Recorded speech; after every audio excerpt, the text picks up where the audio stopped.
Next up, a Jalopnik article. I don't know why it ended up on Jalopnik of all places. That's where you found it.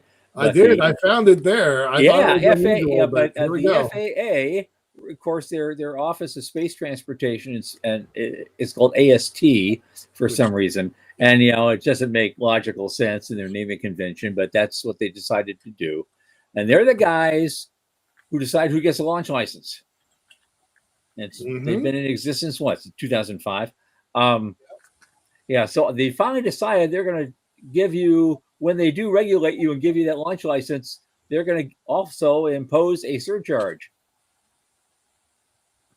You pay for it. It's basically Yeah. now a launch license fee. And this ain't the DMV, man. They're talking 30K. Right. You're right. Uh, that's 25 cents a pound per flight per Yep, rocket, on average. Yeah.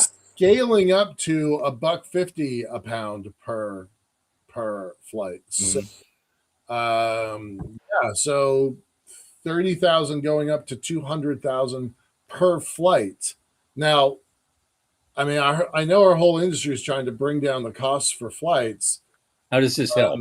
In other words, yeah. yeah, you know, our friend Tom Murata that we've had on the show three or four times, he used to work in this office. He was part of the early AST days, and in fact, he was one of the primary people that got SpaceX all of their early launches, and he saw this kind of growing from the inside. But yeah, it's a little surprising. I've seen this kind of poking its head out for the last couple months. I honestly thought it was a killed program. I thought it was a dead program. So pretty surprised by that. Yeah. So yeah. Well, anyway, they say here at the end of this thing, the commercial space industry got a break in order to help the burgeoning industry get off the ground. Mhm. Now that SpaceX is gunning for the highest valued IPO in history, it no longer needs the break. The tax man has taken note.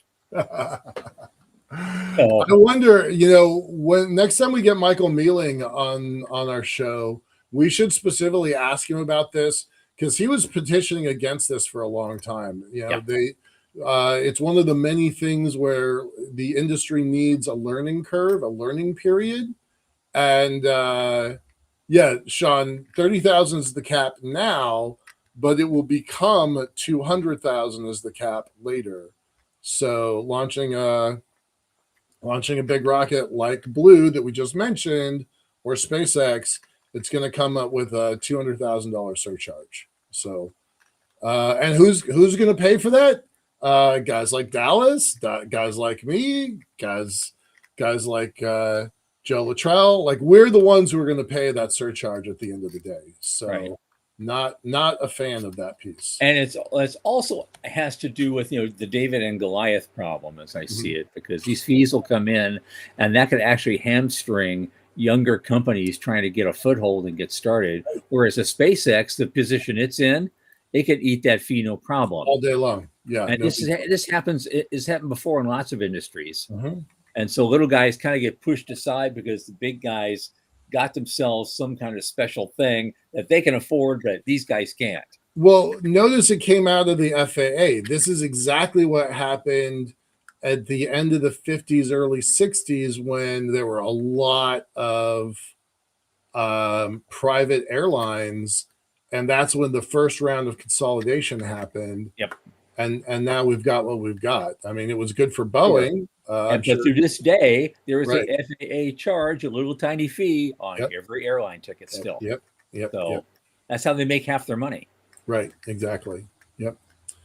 Dallas, exactly right. It's going to be the customer, the Joe Luttrells, the Michael Lanes, and the Dallas Beanhoffs that are going to wind up paying for Yeah, yeah, this. yeah. That's it. They always pass that along to the Yeah, customer, and yeah. that's so they always say, tax the corporations more, or tax this, or tax that. No, the customer always pays in the end, and so We definitely will this time. yeah, All yeah. right. So that was yeah. So that was a kind of a strange.